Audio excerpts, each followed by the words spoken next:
to start a series called No More, and we're going to talk about no more gossip today, and then we'll talk about no more grudges, and no more exclusion, and no more suffering throughout the month of April. And we're going to talk about gossip today. So, when I was in college, I didn't have a car my first year there, and it was a small Christian college in the middle of nowhere.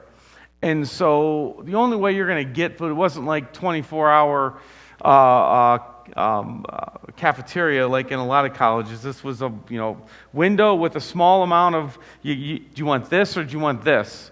That was our college meal choices. And the only way you had food after hours is if you either had a car and could go get it, or if you got a care package. So care packages were huge when I was in college. So I turned 20 years old. My aunt and uncle had sent me a birthday care package. In that care package was a 1-pound bag of M&Ms. It was a Monday, and I had a 1-pound bag of M&Ms. Every Monday night, the 8 of us in my quad would get together and watch Monday Nitro. It was a wrestling program. I don't know whether it's still on or not, but every Monday night we would sit there and watch wrestling at 10 o'clock at night or whenever it was. And I sat there with my 1-pound bag of M&Ms, and you know where the story's going. They tasted so good in small doses, until I had gone through in about 20 minutes and eaten the entire 1-pound bag of M&Ms. And after about 10 minutes of that just sitting and settling, it didn't go so well. And they do, in fact, melt in your mouth. Because when they come back out of your mouth the second time, it makes a colorful display on the stall wall, with 7 of your close friends cheering you on. So, Proverbs 18:8 says this about gossip. The words of a gossip are like choice morsels. Choice morsels like M&Ms, right? Just seems so good at the time. You probably know deep down it's not a good idea. I mean, I got to believe that I knew, even as a 20-year-old, this can't be good, eating a pound of chocolate at 10 o'clock at night. But man, it just, little by little, just... And so when we talk about gossip, the scriptures have for thousands of years said there's just something about gossip that's, that's why they call it juicy. Yet, man...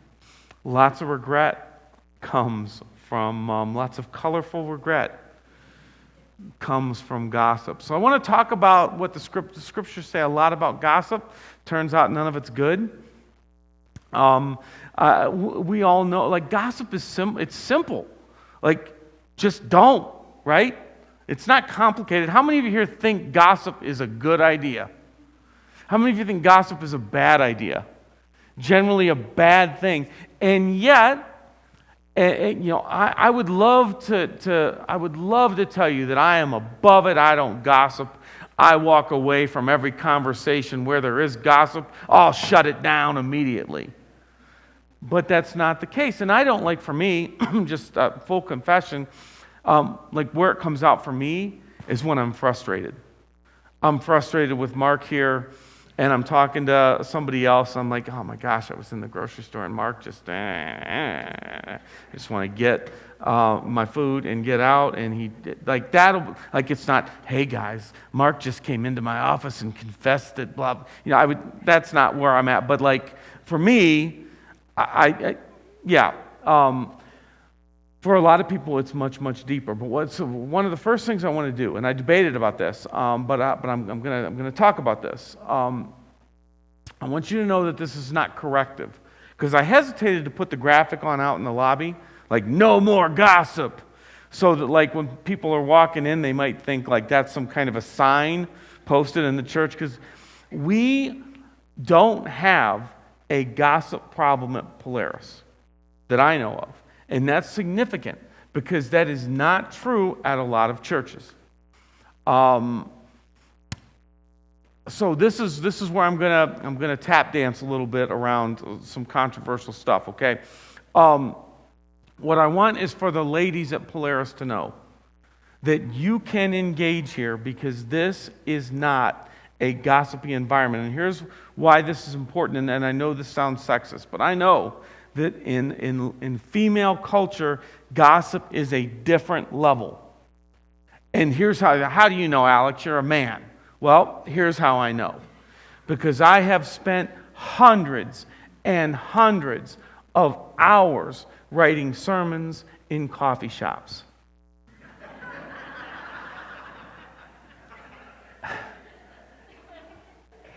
And here's what I know to be true. Because I generally, I joke about sexism. I'm fairly progressive, especially in like church, in religion world, in terms of like the lifting up the female agenda.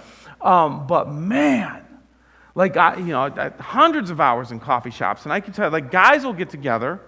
And when guys get together and you overhear, because you're just there working away at your booth or whatever, and like guys will talk about their last golf round, they'll talk about sports, they'll quote movies, they'll reminisce. Okay, and if they gossip, it's more along the lines of, did you hear about the stupid thing that whatever did when we were out golfing? Like it could be not nice, but it's not near like women. Well, and I know it's not all women, but man, these groups of women would get together, and it was like they had an agenda. Like on today's agenda, we're going to talk about Ashley's failed marriage, Jenny's terrible parenting, and Brittany's hair that looks white trash. It was like mean. And this is not one, like this is many different coffee shops over northeastern Ohio. And so here's what I want you to know. Years ago at Polaris, there was a ladies' Bible study that was started that became central, and so many women have worked their way through this particular Bible study. And there was a Jenny King. Kings are a longtime Polaris family. Started it with the premise, with like the core foundation, we will not gossip here. And within that group and within the culture of Polaris, it's like Kathy Beebe is like the second chair at Polaris, oversees most of the ministries in some way or another. My wife, Polaris First Lady, there are several ladies at Polaris that have a super high value for a gossip-free environment. Like matriarch culture at Polaris is gossip is not tolerated. And so I guess I say that with pride, but also if I'm just assuming that there are ladies here, especially, who are a little gun shy. And I just want you to know that this is not corrective. Like seriously, you can engage in community at Polaris. Gossip just is not an issue here. But we are humans, and certainly in life, every now and then we have to be reminded of the importance of a gossip-free community and be mindful of it. So what I want to do is I want to take a minute to kind of just talk about some of the reasons that we gossip, some of the lies that we believe when we gossip, and then we'll talk about Scripture and what Jesus teaches and what the Word of God says about gossip. Okay, so first of all, if we just apply some thought to it and think through gossip, one of the reasons that we are tempted to gossip is because we feel like it builds strong relationships or strengthens relationships. In fact, studies have actually shown that we can feel closer to people through gossip. Like there's a club kind of secrecy, a club kind of thing. You can bond through gossip. But what's real? What's real is that what we're really doing is it's not a currency for relational depth. It's a currency for a faulty, shallow foundation, right? I think we would all agree that gossip doesn't really bring people closer together. It really creates very, very shallow substance for friendships. if you have a relationship that's built around gossip. If that's the currency that's paid for that relationship, it's probably not a very deep relationship. Sometimes we feel like gossip strengthens us.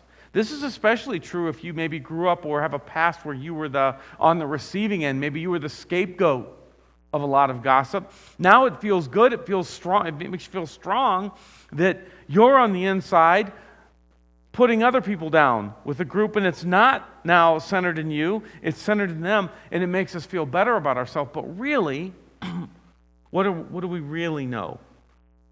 We know that when we're in a group that gossips, whoever's not there is the topic, which means when we're not there, we're the topic. We also know when I say something mean about him, when I'm talking to this guy, say something mean about this guy, now this guy knows what I said about him, and he now has leverage. What if he goes and tells him what I said like he told me what they said about me?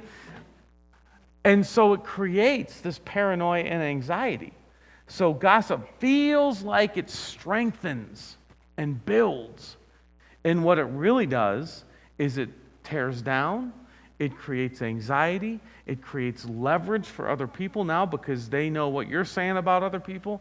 And so any benefit that we perceive from gossip is a total lie. And one of the things that we need to get good at is saying, you know what? I reject the lie that this is good for our friendship by sharing this. I receive the truth. I believe the truth that this is actually a negative force in relationships. And so this is all in our mind. We're just reminding ourselves of what is a lie and what is true. And I think that when it comes to combating gossip, a lot of it is just our own mental awareness that we're headed down a path. It's not a good path, and reminding ourselves of what is true. Now, let me take a minute and talk through what the scriptures say. There's a lot of scripture. It's all the same kind of vein of thinking. So let's look at some of the words of Jesus real quick. A couple Jesus teachings. First, he says, "Bless those who curse you and pray for those who abuse you." And I don't think what Jesus is saying is pray for people by telling other people what you just found out about them so that we can pray for it. Prayer can become this excuse for gossip. What Jesus is saying is you use your words to bless even people who have hurt you, because that's another thing that gossip can do, is it's a way we get revenge, right? We gossip to tear somebody down because we feel hurt by them. It's a kind of revenge. We're going to attack their character when they're not around. Jesus says, you use your words to bless even your worst enemy. Next verse is in Matthew 5. Jesus says, "You've heard it said, love your neighbor and hate your enemy, but I tell you, love your enemies and pray for those who persecute you, that you may be children of your Father in heaven." If we say we follow Jesus, if you check Christian in the census, if you say you follow Jesus, you have to follow his teaching. And if you look at those teachings, they're very plain. Can you fit gossip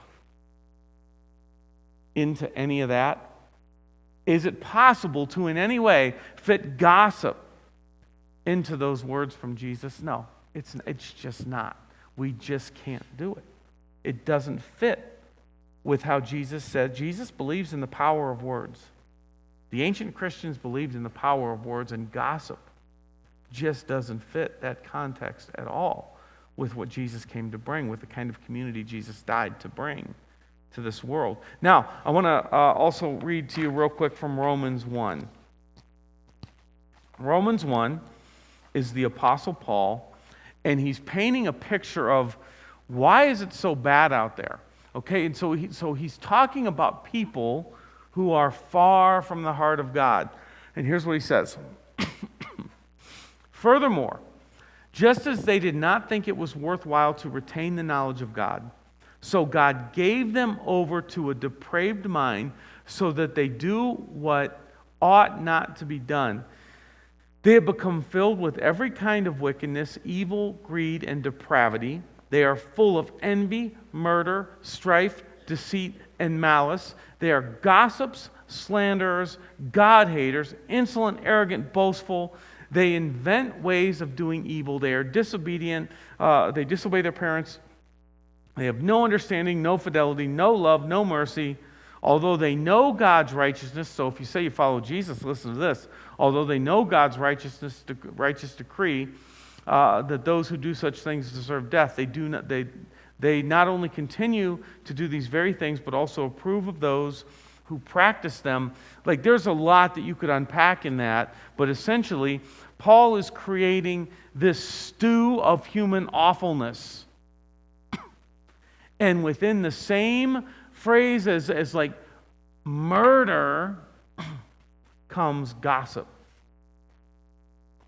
And so if we say we follow Jesus, that's the kind of company that gossip keeps. It's the worst of the worst of the worst.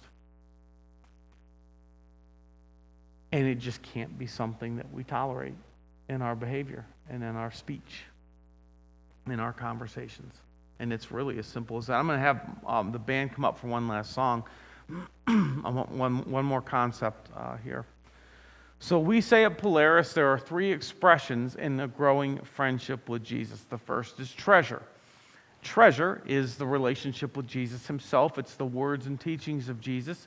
When we receive the words and teachings of Jesus, that's a treasure for us. And when we live those words and teachings, we become a treasure for the world. Can gossip somehow increase treasure? Have you ever got done gossiping in a juicy gossip session and said, man, I just feel so close to Jesus right now. I'm just in the sweet spot. No. Gossip is kind of the opposite of that. Table is the second expression. That's Jesus had a big table of deep friendship and community, and he was protective of that. Can gossip in any way fit into the table concept of an expression of friendship with Jesus? Does gossip help at the table of friendship with? No, it's opposite of that. It destroys the table friendship with Jesus, with him and with others. And then towel is the third one. That's the servanthood part of it. Jesus took a towel and he washed the feet of even his worst enemy. The towel is about restoration and redemption. Does gossip in any way, shape, or form redeem or restore anything? Does it serve anyone? No. So we look at something like gossip, which at the time maybe seems like it's not that big of a deal, but truly when you look at expressions of friendship with Jesus, gossip actively destroys all three in some pretty serious ways. So take that in, wrestle through how it impacts you and your conversation, and then this song is a really, really well-written song. I'm just going to ask that you kind of take in the lyrics and commit to the power of using your words to speak life instead of tolerate or actively tear down others with your words.